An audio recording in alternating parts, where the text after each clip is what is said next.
Welcome back to the Pause Rewind Play podcast. We're thrilled to be back here on another episode. I'll be your host today in the absence of Casey. I'm Josh, and we've got Vince here. Yo, what's going on? We also got two dogs crawling around, if you guys can see it. This Yes. Diesel. If you They can. both need all the love today. Krampus was our last episode in the Christmas season. We had a lot of fun there, but now we're into the new year. We're into 2024. Everyone's got their new goals and new everything.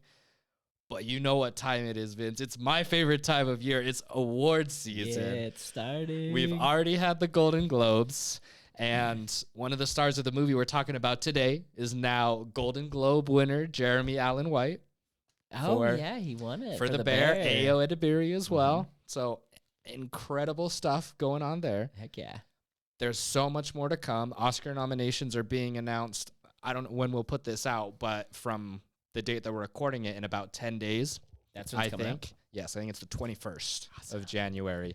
And I'm super, super excited. And we will get into it. But just like Ayo Edebiri's letterboxed review of this movie that we're doing today, Candle Circle, Zac Efron Oscar nomination for The Iron Claw is starting. Last year, I had my Stephanie Shu Hope and Dream.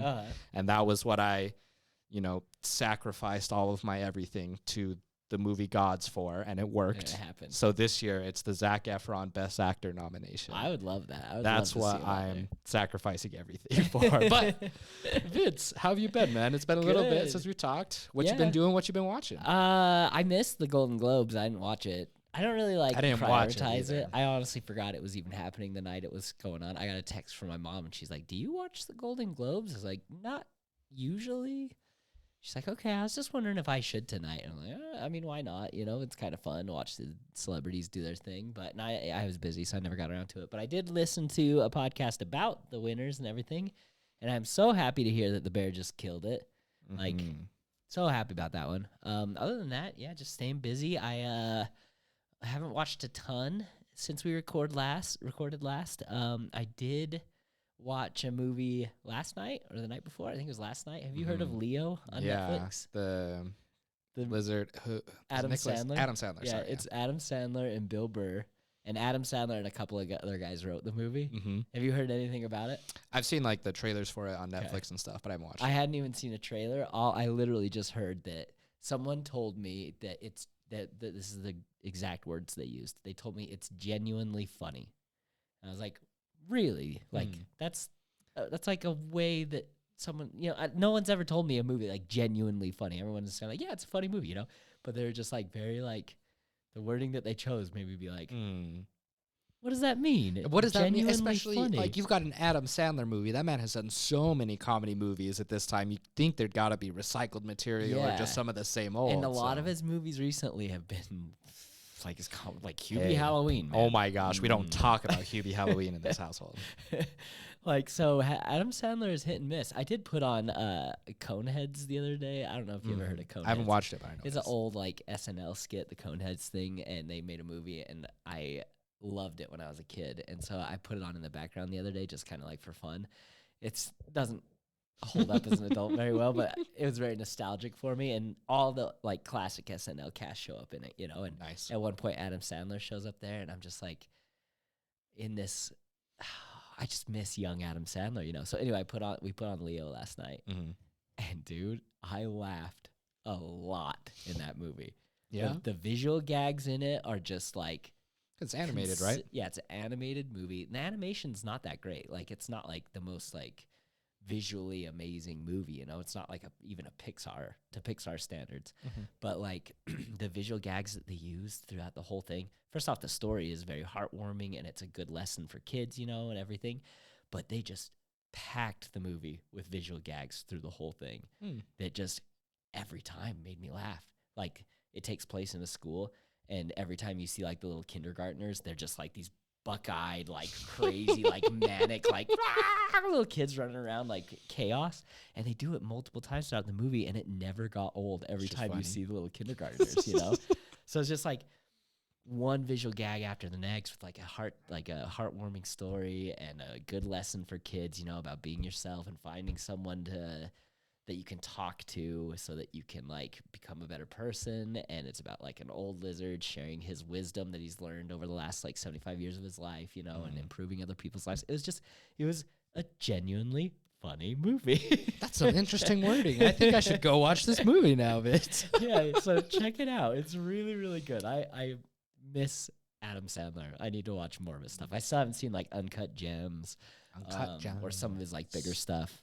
I haven't watched Murder Mystery 2, but I liked the first Murder Mystery fine. You know, I haven't seen the first one either. They're fine. Like, I like Adam Sandler. Like, he's just a funny guy. Adam Sandler is definitely always fun. He's got another one that he did with his kids, his little girls, his daughters. Oh yeah, recently too. It's like, you're not invited to my bar mitzvah. You're definitely not invited to my something like that. Yeah, which I heard was really good too. So I'll probably watch that one at some point. Like, I'm on this Adam Sandler kick right now. Apparently, that I didn't realize I was on. Well, now you are. Yeah. Well, that one especially, I'll probably take a look at sometime because me and Jaleesa a lot of times will struggle to find something that we both want to watch. Right? I've got my stuff that I want to watch. You know, a lot of films, 2023 movies, which is most of what I've been watching lately, that are a lot more dramatic and like kind of award season stuff, etc. And she's like, let's watch this Disney movie from 40 years ago. And I'm just like, I'm not really about that anymore. Like, I'm just not interested. Like, what was it? The other one that we watched there's a lot of those older Disney movies. We'll watch them and I'm like, yes, it's good. And I liked it, but it's just like not what I was in the mood for. Right. And there are some that are just terrible. And I might like get some hate for this. Yeah, you might have seen it on my Letterboxd. Sleeping Beauty. Like the original Sleeping Beauty. We watched that the other day. It was terrible. I hated it. Oh my gosh. It was not great. I don't remember. It's been so long since I've seen it. And that's the thing. It's one of my mom's favorite stories to tell. That movie used to scare me as a little kid. I used to hide behind the couch when she turned into the dragon. Hey, the big dragon. That's crazy. But there's a lot. That's the thing, is there's a lot to choose from. And so we'll usually struggle to find something we both want. So we'll turn on something like what we're rewatching right now, which is Malcolm in the Middle. We're watching Malcolm in the Middle right now. I love that show. I've seen a lot of Malcolm in the Middle, but I've never watched it all the way through, beginning to end. Because whenever I watched it, it was just me coming in. She's already watching it. And I would watch it with her. And it's definitely super, super fun. It's crazy. It's hilarious. And it's obviously super great to see Bryan Cranston, the old days. But I think Dewey's got to be my favorite character, Dewey. Man. Dewey is just hilarious. But Malcolm in the Middle aside, coming back to your point, Leo is probably a good one that I could say, hey, it's this new one with Adam Sandler. And she likes Adam Sandler movies and it's animated. But I think it would be funny too. Like, let's watch it. It's probably one of those. Yeah. I think find a middle ground on. If she likes those kind of like Disney kids movies kind of a thing. I mean, it's not a Disney movie, but like kids movies. If she's okay with that, she'll like this one, I think. There we go. It's good. Check it out. Appreciate it, Vince. All right. I'm going to do a quick run through of what I've been watching because it's been a lot. Obviously, it's been a little while since we've last talked, but I am prepping for my favorite episode of the year that we do, our top 10 movies. So I've been watching a lot of movies that came out in 2023 and some that came out before then. But The Holdovers I watched with Cade, which was a great watch. I understand all of the Paul Giamatti praise and love and everything and all of the awards that are kind of going to it. Home Alone, I'll mention super fast for Past Christmas, is the first time. Oh, really? Crazy, right? I know, like almost never. Surprising. I just never watched it as a kid growing up. I don't know. And I watched it, and it was great, and it was funny. I liked it. I still have to close my eyes at the freaking nail scene. Oh, dude. I can't do that part. The nail in his foot. It's like a quiet place. It hurts me just thinking about it. Yeah, exactly. Closed out the year strong. The very last movie, Letterboxd, they'll put, your first and last movies you watched of the year. My first movie I watched last year was X, the horror movie. Oh, yeah. From A24. The very last movie I watched was Poor Things. Yorgos Lanthimos with Emma Stone. I've heard mixed things about that one. I heard people are even walking out of it. Like, some people love it. I don't doubt that people will walk out of it. It's definitely an artsy movie. I mean, so Yorgos Lanthimos is the director of like The Lobster, The Favorite, those like really like abstract, like weird stuff. So The Lobster is one. I've probably been recommending it to you for years. Yeah. I'm pretty sure it was my number one when we did our A24 episode way back when. I'm pretty sure it was my number one movie then, and Yorgos Lanthimos directed it. But definitely very abstract, very weird, but very, very cool. And there's a lot of different messaging in it. And it also has been like, because there's like kind of what you mentioned, controversial where some people would walk out a bit. I feel like a casual movie audience obviously wouldn't be super, super into it, where an artsier one would. But even within that, there's kind of some division where there's some people who are saying, hey, it's really good and it's telling a feminist story and something it's good. And then there's a part of that audience that's like, no, this story isn't feminist. It's like anti-feminism and stuff like that. And so there's a lot of, I mean, because I read a lot of like the Letterboxd reviews and just what people are saying on Twitter and stuff. And so there's a lot of controversy, but overall, I think that people have really enjoyed it. It's definitely really good. Willem Dafoe is in it and he's incredible. Mark Ruffalo as well. It's definitely a solid watch. It's very interesting. There's very sexual themes a lot of times and stuff, and so it's a good movie. I liked it a lot. Okay. And no spoilers, but it'll probably be on my top 10. Nice. So we can talk about it more then. Dream Scenario, Nicolas Cage, A24 movie. Watched it. Solid. I liked it. Anatomy of a Fall. These are all the Oscar nominees that I'm going to have to catch up on next month. You'll probably be catching up with me here in a little bit. I know you like watching them. Anatomy of a Fall is one that I think that you should check out as well. Definitely an interesting one. I don't know if it's going to be, because it won, I think, like Best Foreign Language Film at the Golden Globes, which a lot of people are upset about because there's that new movie that just came out on Netflix, but it was technically a 2023 movie. About the plane crash in the Chilean mountains and stuff like that. It's on Netflix now. It's just dropped on Netflix. Yeah, the snow. I don't remember exactly what it's called, but a lot of people were saying that should win the international feature, and it didn't at the Golden Globes because Anatomy of a Fall won. Anatomy of a Fall takes place in France. The movie is like half in French, half in English. So people, it's like kind of confusing and stuff. Okay. And especially if we get to like international feature film, it'll probably be in there as well. A lot of people are thinking that it'll also be in talks for not like to win Best Picture, but to be a nominee as well. Okay. Very interesting story. I'll just not spoil anything. Just it's good. I was really confused about what I was going to get when I was going into it. I didn't know kind of where it was going. And by the end, it's a very thoughtful, very pensive, leaves you thinking afterwards. A lot of discussion can be had with other people about their interpretations of what happened later on. Mm. So Anatomy of a Fall. And then I finally watched Thor Love and Thunder. And Casey's not here to hear me say it was the most mid Marvel. Not the most mid. There's so many mid. It was one of the most mid Marvel movies I've seen. There were parts that were absolutely hilarious. My Letterboxd review was like, okay, like not everything was great, but gore like coming out of the shadows, I was like, whoa, like what's happening there? Right? Like I've seen a lot of horror movies lately, but that is creepy. There was some good parts. There were parts I laughed. There were parts that were wild. There were parts that were heartfelt. There's a lot of hate for that movie out there right now. That's the thing. It's not terrible. Like and they're not wrong. They leaned into the comedy really, really hard to the point where it's like unreal. Well, and this was also it doesn't really fit in kind of the Marvel universe because it's just like this doesn't make sense in the rules of the rest of the universe. A lot of what I saw, and I know this is like, a couple years too late now, but a lot of what I saw was people being like, this sounds like the first draft of like what this movie should have been. And instead of keeping it going and refining it, they just went, whoosh, yep, okay, like sounds good. So yeah. Anyways, I know there's a lot of what you've been watching, but obviously we're kind of prepping for our movie top 10 of the year coming up on our next episode. So I've been watching a lot, doing a lot. It's been snowing a lot, so been snowing a ton. A lot of time spent at home. That's gonna be me in the next month. Like as soon as they drop the names of those Oscar movies, and I hope I'm sure they will do what they usually do and start re-releasing the Oscar noms in the theaters. Mm-hmm. I think that's how I'll watch a lot of them this year. Yeah. Because I have not been keeping up at all. That's okay. There's so few of them that I've actually seen. Well, there's one because you've got Apple TV Plus, right? Yeah. Killers of the Flower Moon, I'm pretty sure releases. It's soon. I think it's tomorrow. It's this weekend, I'm pretty sure. Okay. Releases on Apple TV Plus, so that'll be one that'll start there. Which is a bummer. I'd rather see it in the theater. Maybe they'll re-release it. If they do, I saw they're re-releasing Oppenheimer, in IMAX again. So and maybe they'll do that. Is one I would go see, even though I've seen it before, because the IMAX experience of Oppenheimer is just big, another level. Yeah, big. So, and that one just won a bunch of Golden Globes too, right? So I'll bet you they will do kind of the same thing with some of these other ones. Yeah. If not, I'll find a way to watch them. I'll be prepped for our Oscar pod. He'll be ready. Ready to lose again. Hey, man. All right. So with Yeah, when did you go see Iron Claw? so Has it been a minute for you too? it has been a minute, but I went again. Okay. So I went. That was when I texted you. So today, for when we're recording, this is Thursday, and Vince and I were thinking about doing it on Tuesday. Monday night, I went again because it had already been a week. Because I went and I saw it on New Year's. Right, I didn't have work, was sitting around the house, just cleaning, doing nothing.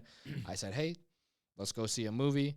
I'd seen Poor Things like a couple days before, and then I was like, "Oh, let's go see the Iron Claw." And I went and I saw it. It was great. We said we were going to do the podcast about it. There's been too many times where, like Krampus, the last episode, I watched it like, I think it was even just 4 or 5 days before. But then even then, I was like finding myself forgetting things, and I didn't know. So I was like, oh. So I went and I saw it again on Monday. So my memory's still pretty fresh, and I have a lot of notes. Perfect.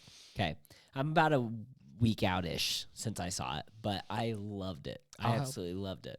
I'll help you jog your memory. No Yeah, worries. yeah. I'm sure as we talk about it, things will come along. So the Iron Claw obviously is a A24 movie starring Zac Efron, Jeremy Allen White. You probably already know all of that if you're here, but the biggest thing is that this was one that I was not sure how I was going to feel about it. I did not know much about it going into it other than, oh yeah, like it's got Jeremy Allen White, Zac Efron, it's A24. I went in. nothing. I never saw a trailer for it. I just kind of heard about it in passing. Saw photos of like their look and everything. Kind of laughed at their shaggy hairs and weird, you know, 70s clothes or whatever it is. I'm just like, I don't know what this movie is, but I know it's about wrestling, and it looks interesting. So I went in completely blind. Completely forgot Jeremy Allen White was in it. So when he shows up, and it's like not even till the first third of the movie. And when he shows up, you first see his back. That's the first thing I have to say about this movie is like everybody in this movie is huge. Yes, like distractingly big. Like Zac Efron is a distraction every time he's in it because you're just like, how the heck did he get that big? Is that real? You know, how do you do that? Anyway, Jeremy Allen White shows up for the first time. And he's got this freaking tank top on. And he is no longer little Carmy from The Bear. Like, that guy got big for this movie. His shoulder, his wingspan is huge. I was very impressed. And that kind of kept happening to me. I was like, I didn't know this person was in it. I didn't know that person was in it. But, so awesome cast, awesome movie. I got the information here. It was directed by Sean Durkin, written by Sean Durkin as well. Stars Zac Efron, Jeremy Allen White, and Harris Dickinson as the 3 titular wrestlers. Also, Hope McCallany plays the dad, Fritz von Erich. Yep. Lily James, amazing actor. She's actor. She's perfect for this movie. Yes. Like I don't think I've seen her in anything other than Baby Driver, but she's another one. As soon as she popped up, I was like, oh, what a good surprise! Excited. You know? Here's the thing: I'm ready for her to be, because she was incredible in this, and I feel like she did more than just that. But I'm like, I'm ready for her to be the person, the main actress. I need to go see the movie where she's really just doing everything. See what she's got, because I'm sure she's got stuff. But me too. I think that is the mom. Yeah. I just wanted to look up what she was in. Her name is Mara Tierney. Yes. She popped up in a movie that I saw recently, so I had to like look at what it was. Turns out it's Liar Liar. I watched Liar Liar a few weeks ago. Nice. A month ago or so. And she's just one of those like constants, you know, whenever she shows up, she's one of those that faces. So I wanted to start, one of the first things that I wanted to mention with this movie and how incredible it was is the cinematography. Did you see those camera shots? That's what I was just pointing at when I pulled this up. It's showing it right here again. So this scene, I'll see if I can plug it into the thing, but it's the one where he's just like hanging onto the rope and it's kind of going in and out of focus. That was the moment. I've got it here in my notes. That was the standout moment for me where I was just like, all of it looked amazing, but it got to that scene where I was just like, oh, this looks so good. See, that was one of the shots that I also loved, and I put in here as well. But I also had a shot that was when I was like, hold on, like, wait a second. And it was a little closer to the beginning. It was that shot right after they win, I'm pretty sure, the 3-man tag team championship. And it cuts to them like in the locker room or whatever after. And you see one of them do like an injection. I don't know if it's steroids. I don't know if it's like drugs. I've assumed it was steroids. But. Yeah, I kind of thought. But so it does that first. And then it goes to Carrie's face, Jeremy Allen White's face. And he's looking really tired and he's looking really upset. and it's got him, and then it fades it slightly, and it puts his brother's face there as well, fading in, but it doesn't fade all the way in. It only fades slightly, and then you've got the other brother's face that also fades in, so it's not focused on any of their faces. It's only partially done, but they're all sort of there, and you see all of the pain that each of them are in. Cool. They're never fully in out of the face, but you can see their pain, the agony, and their sweat, as I said, and then it all fades out. So you never come back fully to any of them. That shot right there, the first time I saw it was when I was like, hold on a minute. Like, let's look at this. Holy cow. And there were so many good shots.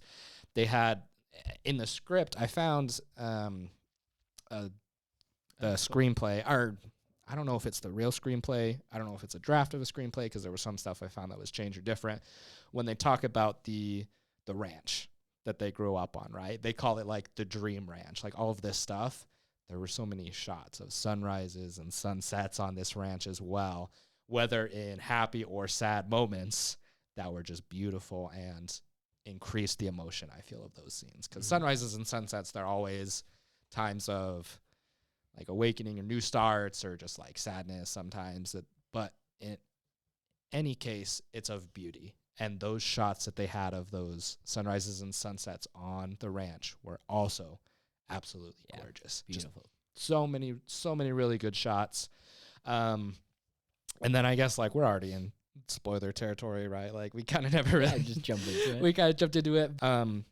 Well, we're talking about the cinematography. The final shot of the movie as well was a really, really good one that I liked, where they're playing the football and they're zooming out from them and they're overlooking them, and kind of just like what that moment means. And we'll get more into that, but just that final shot as well, where it's zoomed out and they've got their own space. It's not huge and crazy like the ranch, but it's their own space and it means a lot more to them. Yeah. So the cinematography, like I said, and like Michael said during the movie, did you see those camera angles? Yeah. Did you see them? I kind of love that touch too. Just like, oh, I can appreciate him.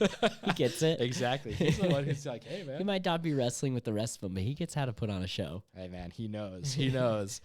Which, now that we're talking about that, leads right into my next moment, or the next thing I want to talk about is the music from this movie, right? So Michael obviously is the brother who kind of leans more into the musical side, like his dad used to, that they didn't know until they were, in their 20s as young adults. They didn't know their dad. So the score for this movie was done by Richard Reed Parry, who is a member of the band Arcade Fire. Oh, okay. Which is a band that I love and a band that I also like when they get involved in movie soundtracks, because they helped write and record one of my favorite movie soundtracks, the movie soundtrack to Her, which is beautiful. If you haven't checked it out, check out Her. But he did that, and so then him and his wife, who is Little Scream, aka Laurel Sprengelmeyer, they sing the song at the very end, but it's written throughout the movie, the song Live That Way Forever, right? And this song has been on my playlist ever since I saw this movie. I've been listening to it on repeat. It's so good. It's very good, and it's throughout the entire movie. So this song they have at the very end when they're having that shot I talked about that's zoomed out. It's the song that Michael sings at the frat party that they sneak out to go play at. And it's also the song that Michael is attempting to play on his guitar after he has the stroke and he realizes that he can't really play that much anymore before he dies. And so this song is incredible, and it's woven throughout the entire movie. And like I said, it's really good. If you have listened to it or haven't, it's one to definitely check out. So that one's good.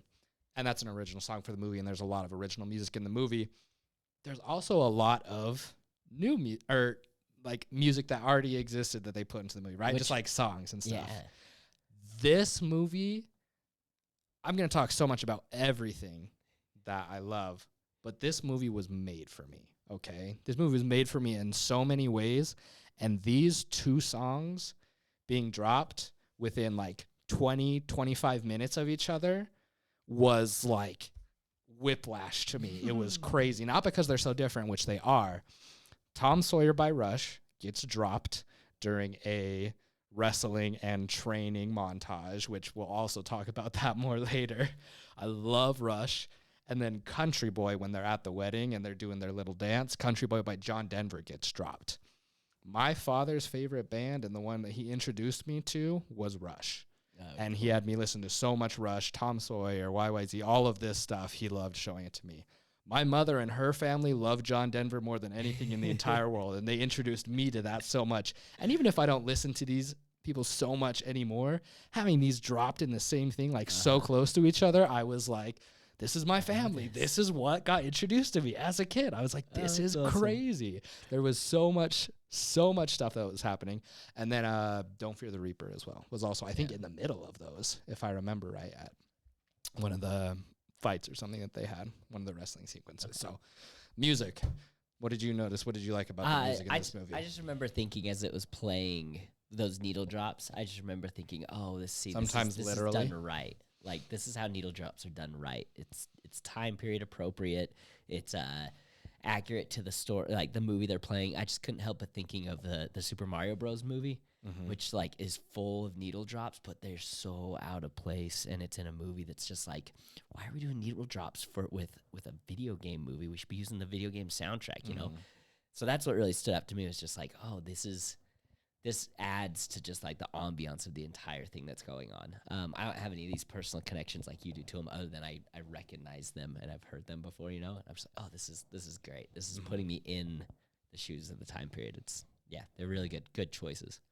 Amazing choices. So Rush especially was one that I grew up on, and then I was a percussionist. I played the drums a lot in high school, right? And so, as someone who plays the drums in high school, Neil Peart was one of my idols, right? The drummer for Rush, absolutely incredible. And so Tom Sawyer dropped and it was going, and I was tapping along with my feet, and I was like lightly, we're in the theater, right? So I'm not being too loud, but I was like playing it because it's so good. I just loved listening to it while I watched this wrestling montage of them going around and beating on people and getting beat on.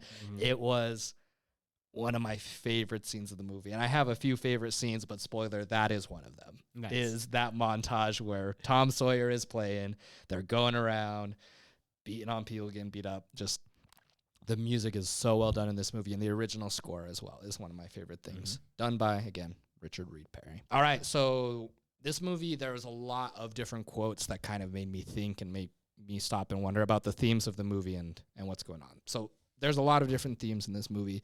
There's a lot of things that I personally drew from it and think would be super, super relevant for anyone to watch and think about, right? There's a lot of things about toxic masculinity, about grief, about the ways that we handle ourselves, about our family connections, about being able to stay connected to our family, about suicide, about so many different things. And there's a lot of things that happen. So this one is one that gets repeated a few times throughout the movie in slight variations. But the basic line is the one that you'll recognize from Zac Efron saying, "My father said if we were the toughest, the strongest, the most successful, nothing would ever hurt us." I believed him. We all did. This one shows up a few different times. It's right near the beginning when he's running out. He goes on his morning run right near the beginning.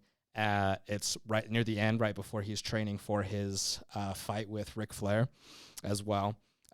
You hear him say it because he's training for it, and this is after his brothers are, two of his brothers are gone. You hear him say it while he's training for that, and you also hear in that one his father's voiceover because he's training for this fight, but it also does a flashback to when him and his brothers were all training for wrestling and in the ring, and his dad was there on the side pushing him to be harder, to be faster.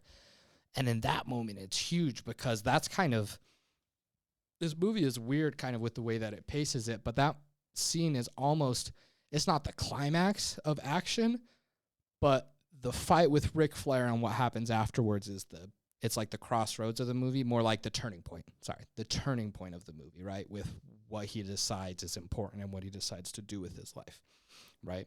Where he gets there, and we can talk about it more, but basically that, where he's believed this his entire life, right? Like, we have to be the strongest, we have to be the fastest, we have to do more than everyone, we can't ever stop, we have to keep going because that's the way that we are protected, right? At the beginning, right after this, is he says, my mom tried to protect us with God, my dad tried to protect us with wrestling. And then it gets into the wrestling stuff. And so this line that it kind of flows through the movie has so much importance to it and was one of my favorites. There's a lot of good ones. Sorry, I feel like I'm going to talk a lot about this one. this movie is 5 stars for me. I put it 5 stars on Letterboxd. I went and saw it again. It was 5 stars again. This movie is so good. This is your opportunity after so many movies that I sit over here on the corner and I make you watch, and then I just nerd out hard on it. This is your opportunity, man. So I'm gonna sit back and enjoy your passion. I wore the A24 sweater and everything today. I was just like, there's too much. All right. Keep going. I love this. All right. So he meets Lily James. They go on their date. There's a lot of funny lines. You know, what do you want? More ribs? Like, there's a lot of like funny things like that. But then after that, she asked, like, he was like, well, that's not what everything you want, right? Like, you know, to be world champion and more ribs and stuff like that, right? Like, there are also a lot of funny moments in this movie that are just sprinkled in here or there. Or he says, oh, yeah, I'd like to be with my family, be with my brothers, you know, like, all live together, do whatever. And she says, well, like, what do you like about your brothers? And he says, anything, just being together. We can do anything. And shortly after that, not right away, but shortly after that is the scene where Carrie's not there yet, right? They haven't introduced Jeremy Allen White into the movie, but him and David and Michael, it's when they go tubing down the river that's on the property, and they're just drinking their beers, they're doing whatever. And there's so many moments in the movie where you can just see the brothers doing thing and being together with their brothers. Just being together is what they love. This one is definitely from one of the crazier scenes of the movie, right? So this is where he fights, I forget what the guy's name is. It's not Ric Flair, but it's the other one. The original one, the guy who's big and fat, and he's the current heavyweight champion of the world, right? And he comes in there, and he's all snobby and whatever. And Zac Efron is supposed to fight him, right? Kevin's supposed to fight him. And so they do that, and things go a little off script, like you find out later, and he gets thrown out of the ring, and then they do the body slam, not the suplex. I forget. I'm not like out big, on the like cement, that one. WWE, all that stuff. I don't know. That's all one the of my names things too. I think that's one of the things that I also appreciate the most about this movie. And we can kind of get to that in a little bit when we get to your favorite. I say you have favorite scenes on there, but I'm not a wrestling fan either. So a lot of this is very foreign to me. Like these names, all this kind of thing. I didn't know anything about the story going in. I didn't even know this was a true story going in. I didn't know these were real people, but I loved how they interweaved kind of wrestling facts or conversations in the conversations. This is probably appropriate time to say it. One of my favorite lines of the entire movie is when Lily James' character asks him, like, about wrestling, like, isn't it fake? I don't remember exactly how she says it, but she says, and he says, nothing about it is fake. She's like, okay. And she like starts pointing out all of his injuries, you know, like, is this fake? Is that fake? And she's like, well, I guess not. It's very real. And this is how our buddy Michael, that's come on the podcast before, has explained it to me before, you know, like, yeah, and I didn't understand how the ranking systems worked until they kind of pointed it out in that scene with Lily James. Prearranged? Where it's a prearranged fight, which I've always understood, but I never understood how they moved up in categories, and they interweaved it in the conversation with her, where it's just like, oh yeah, you do good at your job, you get moved forward. It all depends on how well you fight, depends on how well the crowd reacts to you, and it depends on like how much kind of your bosses love you is kind of what the point of the thing is, and they're kind of like pushed off to the side a lot because of who they are. But it made wrestling make a lot more sense to me, where it's like, oh yeah, okay, so it is fake, quote unquote, in a way, because there's always a prearranged winner before the fight even starts, and they have an idea of what this fight is going to be, what they're gonna do. But if what you've prearranged doesn't work out and the crowd doesn't react to it, or if like people go off script a little bit, you don't play along, like with what he does, being thrown out of the ring and having to take that fall on the cement and really injuring himself, then you're not going to move up and you're not going to be successful in the job. It just made me appreciate wrestling a lot more as the scene went on. And what you said before, I also was not, I don't know a ton about all of this, and I had never heard of the Von Erich brothers before this movie as well. So that was kind of another reason why I think this film hit me so hard, was because I was watching it and I was like, oh, this is a fun sports movie. And I think that's what I have written later on, is it has a lot of classic sports movie ingredients. And that was like my childhood, watching like Angels in the Outfield and like all of those sports movies as a sports loving kid. But it had all of those ingredients and I was like, this is fun. This is cool. This is still heartfelt. I like it. And then when the tragic events start happening, I was like devastated The because I had turn? no clue. Yeah, me neither. Not having watched a trailer or anything, I didn't realize this was going to be a sad movie. It was absolutely tragic. But the scene that we've been talking about, right, where he goes and he fights him and he gets dropped on the cement floor, and you can tell he just has. It's so painful. It kind of doles out the audience sound. You hear that ringing. He's struggling to get back in the ring. The ref is also in on it, and he knows he's supposed to get back in, so he's like, Are you calling? 5. Like, count it as slow as he can to let him get back in, right? He does all of that. The fight ends. You know, the other guy gets disqualified, but it's not a title fight. Doesn't matter. He leaves, and they're in the back. He's in the back with David, and his dad comes back, right? And his dad tells him, you were slow, you were long getting up. And he's speaking, I don't want to say like reasonably, whereas dad's unreasonably, even though it kind of is like that. He's just, Never take like a he fall said, that hard. exactly. He's like, I just never hit the floor that hard before. And he says, you just got to take it and get up. And he's like, I know. He wasn't supposed to throw me out of the ring. It caught me off guard. There was nothing I could do. I couldn't physically move. Like he's just being honest, where he was trying, he was doing everything he could, and he just couldn't. And then his dad says, this is how they test you. So where it's just like, even when you're at the absolute limit, right, you literally couldn't do anything, you physically couldn't move, and you still somehow find a way to get back in that ring. He just says, you just got to do it. You just have to take it. Just got to take the punches, do whatever, and it doesn't matter. You just have to do it. You have to be the strongest. You have to do more, even when your body is at its actual literal limit. That's the moment where you're like, there's not enough, right? There's never going to be enough. That's the whole kind of point of a lot of this movie, is they talk about being the strongest, the fastest, the everything, when there's not really a limit, and there's always going to be someone else who is stronger, is faster, who thinks they're stronger and faster. You could never actually reach that limit, that unattainable goal that's being set for you. So this is one of my favorites that I hadn't seen a lot of other people talking about. I think I started off my first Letterboxd movie review of it with this quote. And it was the mom, Doris, when she was bringing Michael a meal after his surgery and after his coma.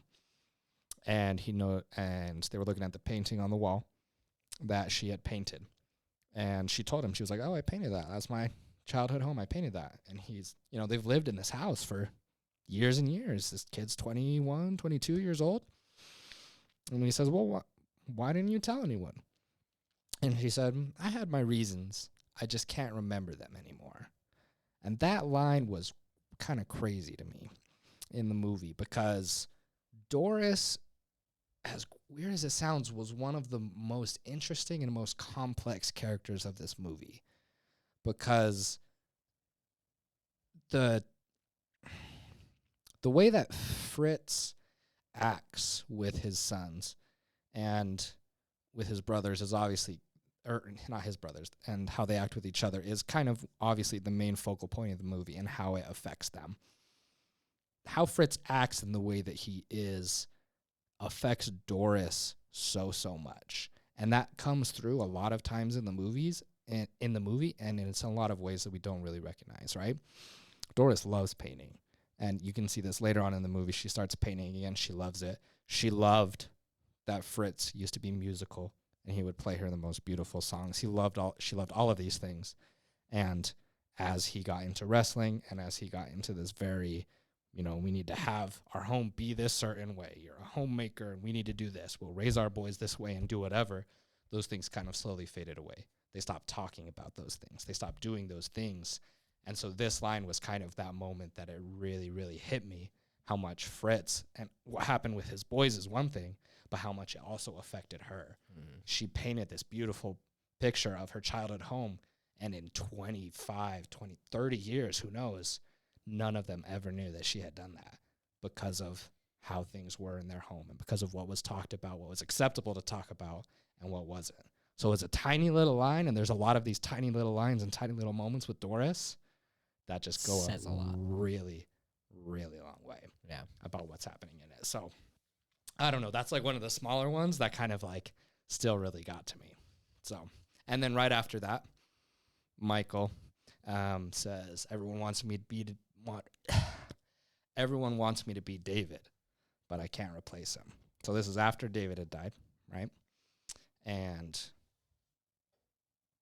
they're trying to get him back into wrestling, and he got hurt, and he had to get the surgery, went into the coma, came back, and you can just tell he's not the same person, right? But they're still on him about even after all wrestling, that, even they after still everything. wanted to do it. Everyone's still asking the questions. When he's going to get back in the ring? What's going to happen? Exactly. He can't even answer his own question. They're still pushing for it. And I have something down here that I kind of want to talk about later, but there's so many different moments in this movie that I guess I'll kind of bring it up under the name of the limit, right? Like, what's the limit? What's the moment that you need to be able to stop and take a look at, like, reality, realizations, and think about what's actually good for people and stop, right? Because there's so much, like, right, you talk about how if you want to be strong and be the best at something, you need to give everything. And that's, like, very true. But at the same time, you need to be able to stop and take account of what's happening around you and be able to think reasonably and logically about how what you're doing affects you. And the biggest moment is, this was, one of those moments where they were expecting Michael to get back in the ring even after everything. Like, they being, Kevin and them kind of went along with it because it was what was expected and what was going on. The other one of these moments that was really kind of super impactful to me was earlier in the movie. Right. Literally the night of David's funeral, where the father sits down with the boys and he approaches them about the title fight that David had and the opportunity that they still had to go and do that, right? It's the night of their brother's funeral, and he brings it up to them. And not only does he bring it up to them about, like, hey, are you guys ready for this? They fight about wanting to do it.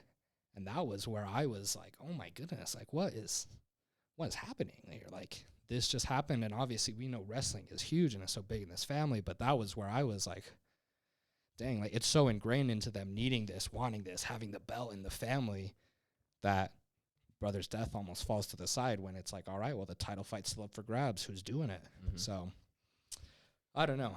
I have a lot more I can say. Is there anything you wanted to talk about, Vince? I feel like I'm talking a lot. I need to, like, breathe for a second. Yeah. Like, we can go to favorite scenes because I can jump back with different lines and stuff like that. If you had anything from the movie that stuck out to you, or there was another scene that I absolutely loved. Going back to kind of how you were talking about how this is a sports movie, like partially, like, I mean, it is shot very much like a sports movie. There was a very specific scene after one of the brothers dies and Kevin goes back into the ring and is fighting. Is it Ric Flair? I can't remember. It might have been. And he does the iron hole on him, and he's like got all this like pent up emotion and rage. It's Ric Flair that he's fighting, right? And he kind of snaps in the ring, and it's shot so well that even though the movie establishes that wrestling is predetermined, the endings of the fights, and he goes into that ring and he starts fighting, and the way that it's shot and the way that he's performing the fight, I couldn't tell whether or not what he was doing was part of the act or if he really was breaking down. Like, he's putting on this, the whole point of being in the ring is to put on a show, whether that's to be the hero or the heel, And so when it jumps back into that scene after his brother dies, I couldn't tell if he was playing a role in that ring and he was really, or if he was really hurting Ric Flair, and you learn about at the end of it that he really was breaking down in the ring, and you really did hurt him. He walks into the locker room afterward and he's all bloody, and Ric Flair is just like excited, like, I'll get back in the ring with you any day, you're great, you're crazy. And it kind of worked out for him. But in that moment, the way that scene played out, I was just like, wait, is this real? Is this like it felt like the final boxing scene almost, where he's like pushing and he's going to win the title and he's going for it, and he doesn't, he stops caring about the predetermined ending and he's going to win this. And I kind of started like hoping for him, like, oh yeah, let's go Kevin, get this. And then it started getting very violent. I was like, oh wait, maybe not. Wait, is this part of it? What's happening? So I don't know, that scene really, really stood out to me as well. That scene was definitely one of my favorites.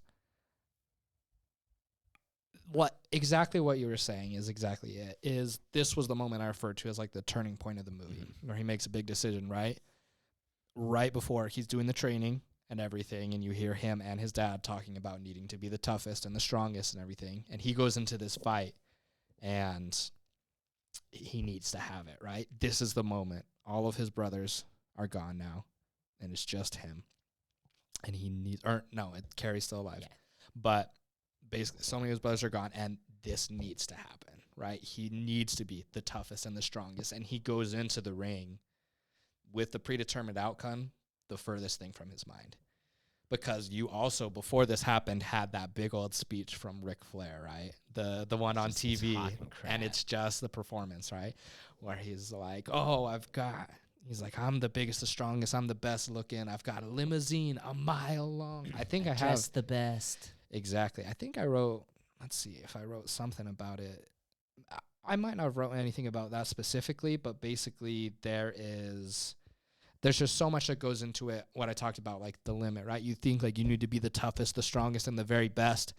And even if you are, there's always going to be someone who says they are, and no matter what happens, that won't change. Even if you beat them in a fight, that won't change. Yeah. They'll still say they're the best. I've got a limousine a mile long. There's 25 women in it. I've got the biggest watch. I've got a Rolex. I look like this. I'm the best, right? And that happens before the fight, and Kevin goes into the fight saying, I need to win this. I need to absolutely destroy him. He gives him the iron claw. He ends up all bloody. He loses it. And then afterwards, when he's coming down, he says, wow, that really happened. His dad's mad at him. Carrie's mad at him because he lost his composure in the ring. And Ric Flair comes in, right? And he was like, oh, man, that was crazy. That was so fun. I loved it. Do you want to get messed up tonight? Like, where can we drink around here? And he's just like, he came into this as a fight, needing to destroy this man. And afterwards, Ric Flair, he's doing the wrestling thing. Like, hey, man, like, that was good. You really put on a show. Like, let's go drink. And he's like, all right, like, no, I'm good. Like we just fought, and it was really, really important to me. And, all of these things that the guy said before, he's just like, okay, well, if you change your mind, like, I'm down at the Holiday Inn, like, come party. All of this stuff that he says, right? How he's like the biggest, the best, all this, whatever. Like, he's really just another wrestler. And yeah, he's big. He's got the title and all this stuff, but he's staying at the Holiday Inn. He's doing whatever, right? Because that's this life. And this is, and what I think I put in somewhere in here, this is Kevin's realization moment, is what I called it. The moment where he finally learns really what's important and learns that line, right? Have to be the strongest, the most successful, the very best, where he ends up learning that's not it. He knows that's not it anymore, because after Ric Flair says that and he goes away, his dad and Carrie are still kind of trying to talk to him, and then they leave, and you just see him kind of chuckle. And the scene right after that, because there's kind of a compilation of scenes that happens, but the scene right after that is where you see the school bus pulling in, and he's there to pick up his boys from school, and then he's making dinner for them. There's all of that different stuff that happens, and he really starts to focus on his family and be there for his family again, which is, like I said, it's Kevin's turning point. It's his realization moment of what is actually important in life and what do I need to put my attention on. So good. Sorry, you said that scene. That's definitely one of my favorite scenes in the movie. There's a lot of favorite scenes. One that's a little earlier in the movie that's also a really, really cool shot is Fritz offering the title fight to David and all of what I call the sightlines in it, basically what you're looking at and what the characters are looking at, right? Fritz walks in, the dad and the three sons are sitting there, and he says, hey, we've got a chance for, a fight with, the heavyweight contender, and I want it to be you, David, right? And Kevin just kind of sits there, and he's doing his own thing, and David tries to look at him, and he's like, don't look at your brother, like, look at me. And he stands up, and they're looking at each other, and Carrie and Kevin kind of exchange a glance or two, and it's really interesting because the three boys are sitting down and the dad's there, and he has David like come up and he gives him a hug and stuff after that. And then when they're talking, the boys are sitting there in front of them, and he ends up talking like this to David, not even looking at him, because so much of what this movie talks about is the boys needing to be the best and perform to get their father's attention. One of the craziest and most heartfelt lines, and it's sad because it's also the scene where Michael is dying, is Kevin and Carrie are trying to get Carrie back in the ring after he's lost his leg. And he's like, dude, you need to slow down. And he's just exasperated. His leg hurts so bad. But he was like, what? So you can be the only one in the ring and get all of Dad's attention? Like, F no. And there's just so much of that's what so much of this movie is about, is they've realized that they have to be the best and do the best in wrestling and anything else to be able to get their dad's love. I mean, there's literally a line at the beginning of the movie where he ranks the kids. Right. Like, right now, he's my favorite, he's my favorite, he's my favorite. But, you know, this can change. He's, like, exactly like in a wrestling ring. He's just like, depending on how you perform, you win my love. Exactly. Just the conditional love and what they have to do to earn it. And that's so much of what this movie is about, and what almost a cautionary tale of make sure that you're not doing these things, or just kind of like, hey, these things happen, and what can we do to sort of change that, right? Jeez. I still have so much. I'll try to go fast because I don't want us to spend too long, but I have so much that I love about this movie. Vince, I'm not going to lie to you. I bawled my eyes out in this movie. Both times I saw it. Multiple times during the movie. And it was good cries. I tweeted the other day, and it was specifically about this movie, but there are multiple times that this can happen. My favorite movie experiences are when you're like, oh, like I've kind of heard some good things about this movie, and you like go to watch it and you just walk out like emotionally drained, like after a Monday matinee of freaking The Iron Claw, and I'm just like, oh, my life has changed, like stuff like that. And this was just one of those movies for me. That's great. That's awesome. I'm just gonna rattle off some of the final of my favorite lines. Okay. Favorite lines, these ones hurt me. Okay. Both of the notes that the boys left before they died. I'm not going to say the word because YouTube can get kind of funny about if they place your stuff if you use, I already said it once, but suicide. So I'll try not to say it. But I'm sorry if I hurt you, but I'm going to a better place. Which that one was almost so sad because Michael, it was after his coma where you could just tell that something wasn't right anymore. He couldn't play, like I said, the song that he played at the gig earlier, so you knew that he at one time knew how to play it. Very well. He could barely pluck it out where I could make it what it was, and it made it really interesting, and he couldn't get that. He couldn't wrestle anymore. He didn't want to wrestle anymore, but he knew it would be expected of him. Mm-hmm. So he said, I'm sorry if I hurt you, but I'm going to a better place. Devastating. Yeah. Like, the moment's already sad enough as it is, and then you see that. Terrible. And then Carrie's as well, which also hurt me. I don't know what's on the other side, but I can't be here anymore. Tonight, I walk with my brothers. That one's tough. Ugh. That one is tough because I think pretty sure you also see it after Kevin brings him inside and puts him on the kitchen table. And then he's sitting there. Is this where it gets to the afterlife scene? Yeah. And that I have as one of my favorite scenes of the movie. That afterlife scene was... I also cried during that scene with no regrets at all. Just absolutely beautiful. They're on that same river where they were earlier, so it made me think of when they were tubing down the river. It's that exact same place. The river, and in the scene before, there were, people jumping off the dock. And in this one, his brothers are on the dock as he, is on the boat and he's coming down. And so I love that afterlife scene because the first thing you see is him walking out of the house and jumping. He's happy he's got his foot back. He's definitely, he's whole again. And then he reunites with his brothers and they just share a hug, and you feel that. I get like emotional right now talking about it. Sorry. They share that love that we had in the first part of the movie that you saw, and you knew that these brothers' connection was so special, and you saw them have that again, right? And it's what makes it so heartbreaking is that they have that, and it's the afterlife. And, a lot of people have a lot of different views about the afterlife and what can happen, but it was so emotional to see that and also see him connect with his younger brother who They didn't know because he died younger. So that moment was special. And then you come back, and it's a very warm. It's another one of those golden hour moments, right? Where it's just very beautiful. The sun is shining, sunrise, sunset, whatever it is. It's very warm, very beautiful.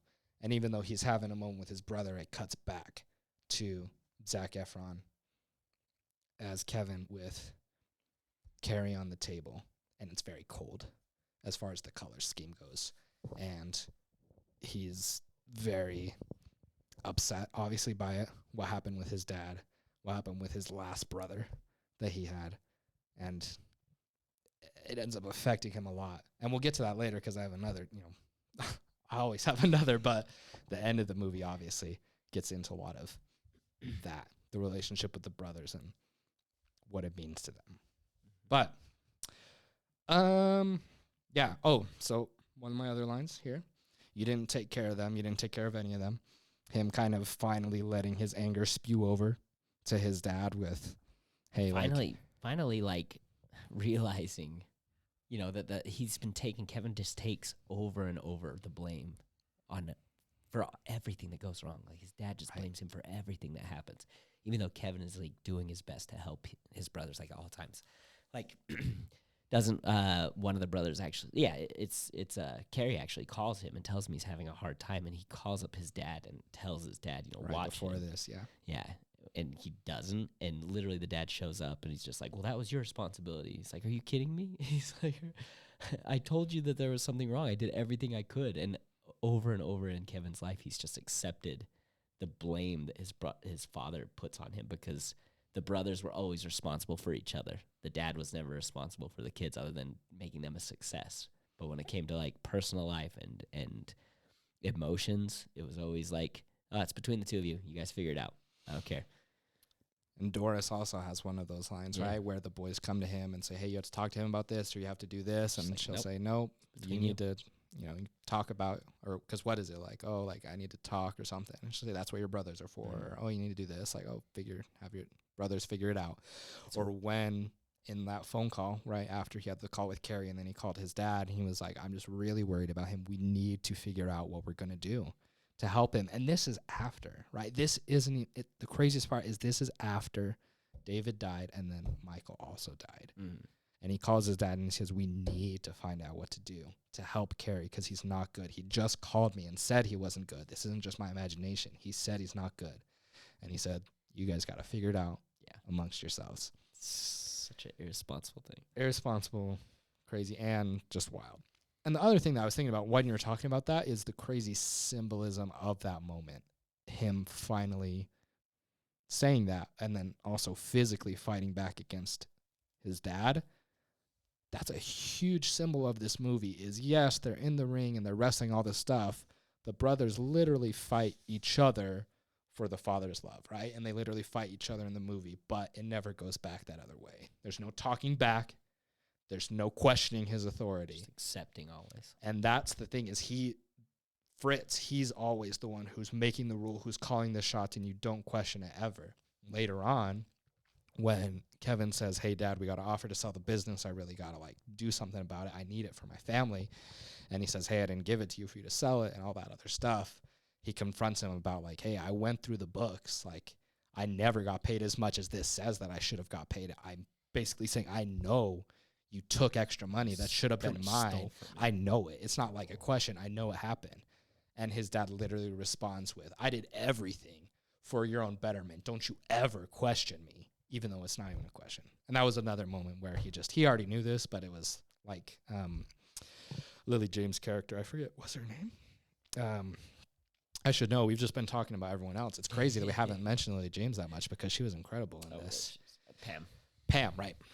Kevin and Pam. Where she was like, nothing gets through to that man. That. Just, it's what happens, right?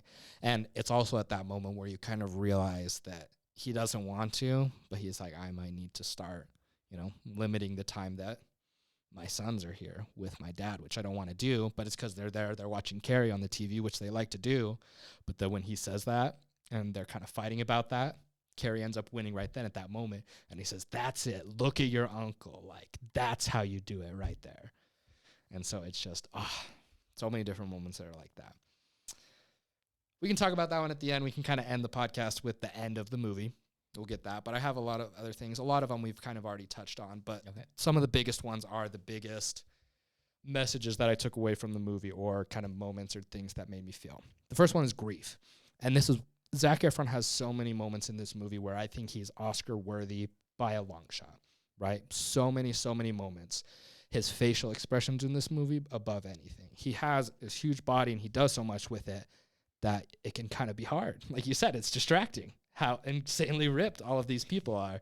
It can be kind of hard to realize that Zac Efron and the acting he does with his face and what he does with that huge freaking jawline is so insane. And one of those things is grief. Those different moments where they have to bear these insane moments of grief, stone-faced, right? Because of what their father said. Mm-hmm. No sunglasses, no tears. Show your strength at all times. Exactly. And once they're at I'm pretty sure it's Michael's funeral, right? And Pam is there, and there's a really cool shot, another very cool cinematic shot that rack focuses because you have them sitting, right? You have Carrie, and you have Kevin, and you have Pam. And it starts on Pam, and she is trying her best to keep it together, but she's crying. And that's what she's going to do because she knows that she can, and she's so sad about what's happened. And she looks over, and it rack focuses to Kevin, and you can see Carrie as well with that stone face. And a fun fact that you probably noticed, but just like in case you didn't kind of keep track of, they don't, right? They don't cry the entire movie until the very end. Kevin doesn't cry until the very, very end because of where they were raised and because of that message. That I feel like a lot of people can take that end message and just be like, oh, like the whole like boys don't cry. It was super blunt, super on the nose at the end and stuff, but just all of the messaging that went in, like leading up to that moment and what made it that, like you can't just reduce it to that.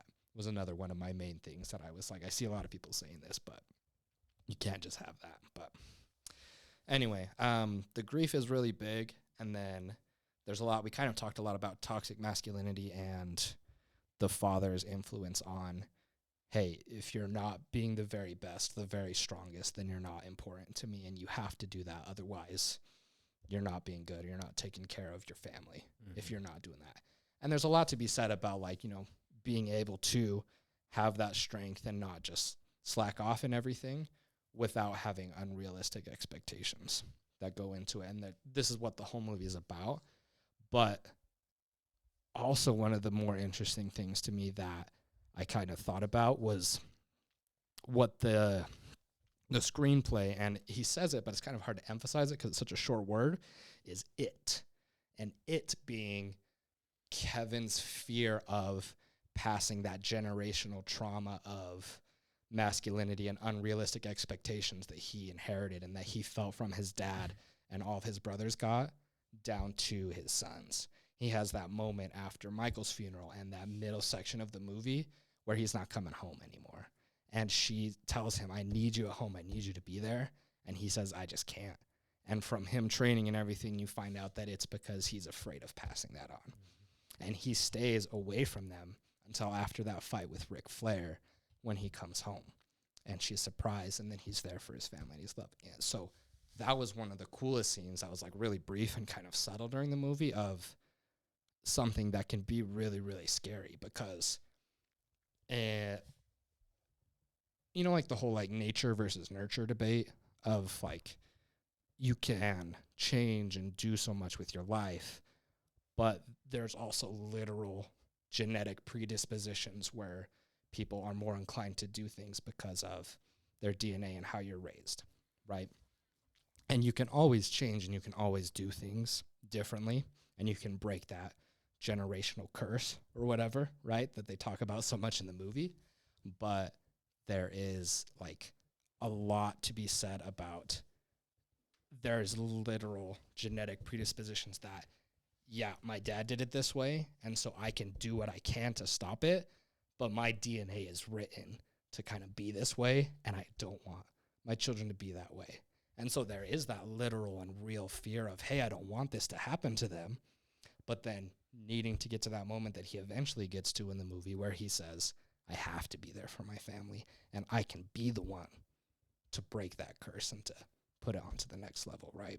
I love, like, the curse thing that went in the movie. And one of my favorite, like, funny Letterboxd reviews that I saw from this movie is when the generational or, like, family curse is literally just the existence of your father. And I want to say, like, right after this movie, I almost wanted to call my dad up and, like, tell him how much I loved him and, like, thank you for not being this type of dad, right? Like, there's so much you said that. So I hope, like, no one sees this on the internet. It's like, oh, man, this dude and his dad, they got to have a messed up relationship. My dad has definitely been super great, and I've loved him. And to be fair, I did want to mention, I haven't done too much research yet into the real story of the Von Erichs. I do know that there is one other son that also died that's not included in the movie at all because no time. They said it would have been, there's no time. It would have been too much. There was already so much drama. And there's a lot of other, like, really disturbing and really sad things that went on.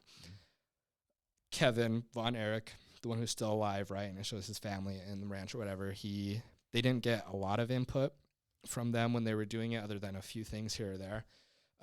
He said, I wanted to let it known that, yeah, like, I understand this movie and I understand what it's saying about my dad, but I love my dad, and he definitely did a lot for us, and he loved us, and it kind of makes him out to be the villain, and he's the only reason and the sole reason that my brothers died. My brothers died from drugs and from all of these other things that happened with their lives. So I love my dad. So that's, like, to be fair, with the real life story of it, right? But there's a lot that goes into it. And there was a lot that made me really emotional. These were kind of the moments where even when it wasn't one of the death scenes, which I kind of sobbed during, like, that I was still crying just thinking about these, the generational curse, the fear of having to be the provider for your family, but possibly passing sort of those traumas and being too hard on your kids and all of those things on that can be super scared becoming a parent, to be able to kind of pass those things on. And I don't have kids, but that's definitely one of the biggest things I think about, is I think everyone thinks about, right? I'm going to parent these children. How do I make sure that I take care of them the best? How do I make sure that I'm loving?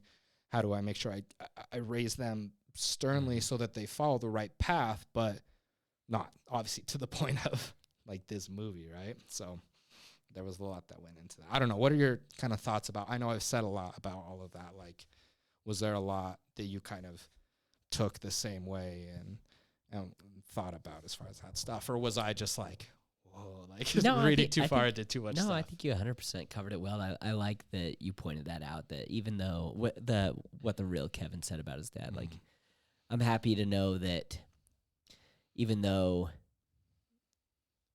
there was probably a lot bad that happened in Kevin's life, he can still find the good and appreciate what was given to him around kind of the rough edges, you know what I mean? Like, because no matter what happens, he's still your father, and you're still going to care about him, and he did help you become the person that you are, So I'm glad that Kevin still has a view of his father that he can appreciate and pass on to his kids, and he can take those lessons and not do the things that his father did to him, and pass that down. Like, no, that's all. I think you covered that very well. So real life circumstances, the end, emotional gut punch. So a lot of people talked about this, right? Where a lot of people, I wouldn't say dislike the movie, but they talk about it and they're just like, I don't go to a movie to get, like, absolutely, hit in the nuts over and over again with, like, emotional scenes and just absolutely destroyed. It can become tiresome to a lot of people. Okay. I kind of like those things. I don't know. I like a movie that can get me in my emotions that doesn't feel cheap.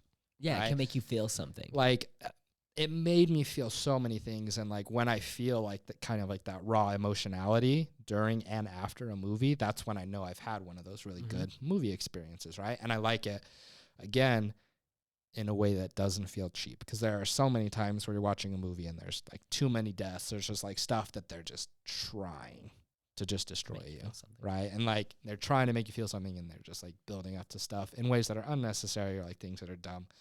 I felt like this was paced very well, and there was a lot of tragicness that happened, but I felt like we grew to love these characters. We grew to love the brothers and the emotions and the connections that they had, and that did make these moments where they chose to leave the life or were pushing themselves too hard in David's case and ended up dying. And those moments were so hard. And David's was definitely especially shocking because, like you said, we didn't really have an idea of what was going to happen when we got into this. That's when the he last said, thing I expected with him. Like, I didn't think he was going to become a wrestler. I thought he was going to be the standout. I thought he was going to be the disappointment of the father, you know?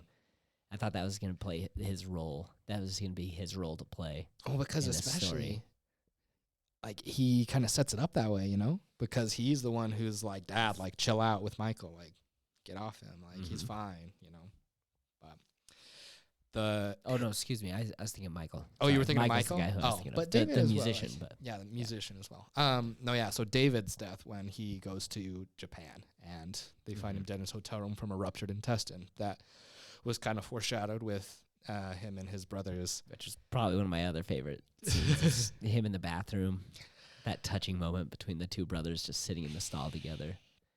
It's talking about so it all. sad, dude. There's so much foreshadowing to David's death that I didn't realize the first time around until I watched it the second time. They talk about that stuff, right? Obviously, he throws up the blood, so you know something's wrong with him, right? You don't really know what.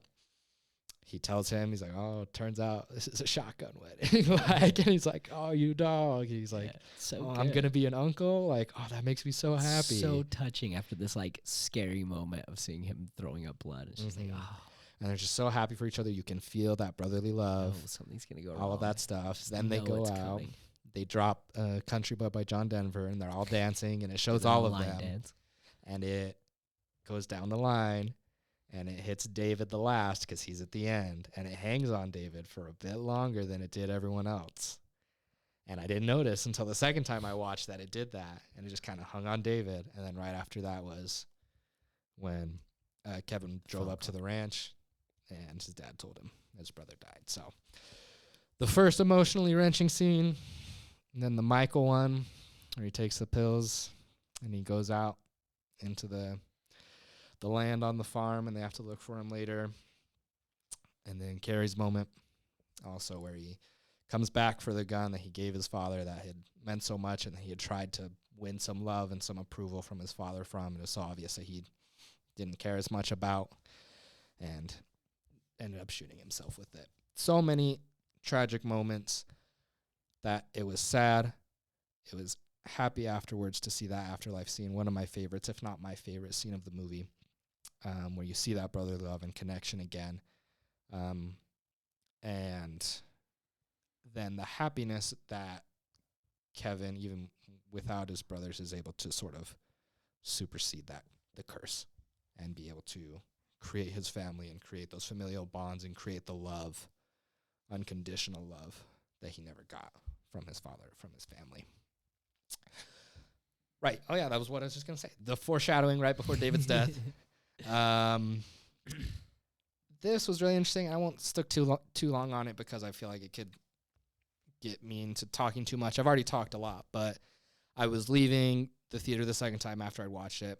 I'd still cried. I was still very, very emotional. And I was walking out behind this group of 6 guys who went to see the movie, probably students at one of the universities. I went and see it in Provo. Oops, I don't want to say that. I went to see it somewhere close to university, and I was walking out behind them. And they were talking, and I was there, like I said, emotionally devastated again. And one of the guys was like, oh, man, I'm so sorry, guys. I thought that was going to be good. I saw. Oh, really? He's He was apologizing because he didn't think it was good. I Yeah. thought he was going to apologize because it was sad. No, I think, well, I don't know if that was like kind of why, but he Okay. was like, he said, and I was just like, what? And I didn't say anything, but he was like, yeah, I saw the trailer. I saw they were wrestling. I saw all this stuff. I thought it was going to be epic. So just like, I'm sorry, Expecting, guys. a Like, sports Rocky movie, right. inspirational. And it's like, I understand, like everyone has different tastes. And I know that this can be like kind of not like artsy movie. There's definitely still a lot of wrestling in it. And even if it doesn't end up being like, the messaging isn't just about wrestling specifically. It ends up being about these familiar relations and stuff. I was just like, is that like the problem is that you can go see that with your bros, right? Your buds, and you feel like you have to like apologize afterwards. Like, oh, dang, that wasn't the super cool action movie I thought it was, man. Like, again, I know like everyone can have their own tastes and everything like that, but I was just like, really? Like, Yeah, that surprises me too. like I know everyone's not going to love everything. It's like, oh, yeah, I thought this was going to be good, and I thought it was going to be great, but sorry, guys. I was like, it made me really sad, and I was like, dang, I hope like kind I of wonder over if it- time we can. Yeah, it's kind of hard. Because it's Like, I would right, un- it's a moment taken from a conversation. Yeah, and Right. I would understand if they're going into it expecting a Rocky, you know, Right. expecting the underdog to come out the hero on the other end, and then walking in and getting this tragic death story drama. You know, I can understand going in and being like, telling your bros, your friends, like, this is gonna be awesome. We're gonna be pumped up. We're gonna walk out all excited, and then just have this like downer of a movie and not being like in the right headspace Not for being it. ready for that. I can understand feel that that kind of too. Yeah, yeah, yeah. disappointment. I don't think that messes the quality of the it changes the quality of the movie, but some people just Yeah. aren't looking for the quality. They're looking for the feeling. The fun action. Yeah. So And that's to be fair. Like there are definitely like times where I'm not in the mood for something like that, Yeah. right? If I'm at home, I'll see a movie that's been on my list for a while that I know is a deep emotional one, but I'm like, okay, I'm not like in that headspace right yeah, now. I can't watch. I can't really get into that. But Mhm. there's a lot that goes into it. I'll hit some quick, interesting facts / final thoughts, and then I Okay. wanted to kind of wrap up with like the last scene in the movie and kind of what it means. Shot in Baton Rouge, Louisiana. Very cool. And it actually kind of made sense with some of the shots. Like it kind of felt sort of swampy at Mhm. places, different times. I was like, oh, this is very cool. The ranch and everything. They shot basically everything there. And then Louisiana native band Lovers, LVVRS, were the ones who, when they were playing at that gig, were the ones playing and doing that song of Live That Way Forever, but Okay. with the actor, No, Michael, doing the being the singing the words and everything like that. Again, the song that plays at the end. okay. And then I already mentioned this, but the candle circle for the Zac Efron Oscar nomination. It started the second I freaking walked out of that movie, but it will continue. And I hope. I know there's so many good performances. There always are. Like, there's never a question like that. There's more people that deserve a nomination than get it because there's only limited slots. Yeah. People will always talk about the past and say, oh, these things, blah, blah, blah, blah, blah. Zac Efron, in a lot of the interviews I've seen, he owns his past and he's not ashamed. He was like, oh, yeah, dude, High School Musical. He was like, that was some, like, great times. Like, I did a lot of things that helped me build up these different things in my acting career. Like, yeah, like, he's not, like, ashamed of it, right? And that's, like, you know, so much now we can be like, oh, dude, High School Musical way back then. Zac Efron is a serious actor, and it's time for people to recognize that and not say, because you were in High School Musical 15 years ago, you don't deserve an Oscar nomination. And I will die on the hill that I think that Zac Efron deserves an Oscar nomination this year. And I know he won't. But if it were Josh picked the winners so far, Zac Efron is my Oscar winner for wow. Best Male Actor Performance in a Leading Role this year. Okay. Personal. I know it's not going to happen. I know Cillian Murphy is up there, and I don't discount Cillian Murphy's performance at all. I love it, and I'll probably be cheering for him to win because I know he's the one who really has a shot. Mm-hmm. My pick He's is Zac Efron. He does so much in this movie, and if you see it and you haven't seen it, which if you watch this much, I mean, do your thing. But just watch his facial expressions, his body movement, how well he controls himself in this character. Mm-hmm. Amazing. Mm-hmm. He's incredible. He's incredible. He's incredible. The final scene, Vince, I want to get your thoughts on that final moment of him playing with his boys, him crying with his boys, and into the Yeah. outro. I've said before in this podcast, family is very important to me. Don't have a family of my own yet, but I'm very much looking forward to having my own kids. My relationship with my father is very, very good. He's one of my best friends. You know, he's 30 years older than me. He's 70, but he still plays like he's in his 20s, you know. Me and him are close, and we see each other like a couple times a month. We're still going out on motorcycle rides, like he is my brother that I never had, you know, because I have two sisters. I never had a brother myself. So I 100%, I was very touched by the line deliveries there, or by the writing of this last scene of Both. of this man who lost his brothers that he had and feeling like he's lost, but then having these two kids that he's growing up with. That's what I want, you know, in my life. You know, eventually that's what I'll have my own kids that will become my brothers, become my siblings, become my best friends, just like I have with my father. Hopefully. That's what I'm hoping. If everything works out right. That's the dream. That's what I'm shooting for. So like, yeah, that's kind of how life is, you know. People kind of come and go, but you know, if you stick close to your family, you stick close with your friends, like there'll always be someone with you. There'll always be someone that you can rely on and lean on, you know. And I think, yeah, the father-son relationship is a complicated thing, but it's a very important thing. It's a very meaningful relationship, no matter what you have, no matter what relationship you have with your father. Hopefully it's a good one, but it's always a very important relationship that you'll have. Yeah. Relationship with fathers is definitely super important. A huge part of this movie, and there's so much that goes into it. This movie dives into so many different relationships and the love you get from your parents or your siblings or everything like that. But that final scene was truly touching and heartbreaking at the same time, right? That moment where he's watching his sons and he sees them playing and he sees how much they're enjoying being with each other and loving each other and playing football and all of this stuff. And the emotion just gets to him, right? We haven't seen him cry all movie, and we have assumed at times during his life he's cried, probably especially since he's decided to be more open and be with his family more. But we haven't actually seen him cry. And he sees his two sons playing. He thinks about playing football or in his past, tubing down the river with his brothers, and it just becomes too much. Where he's told himself, even now, I'm not going to cry in front of my sons, right? Like a man doesn't, cry. A man doesn't cry, especially not in front of his sons. You shouldn't see me this way, he says to them.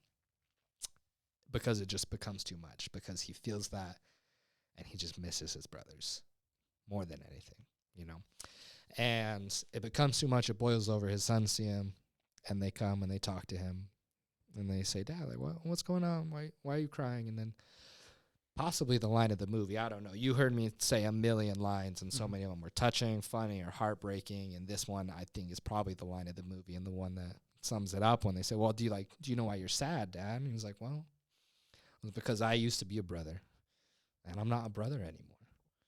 And it makes him sad.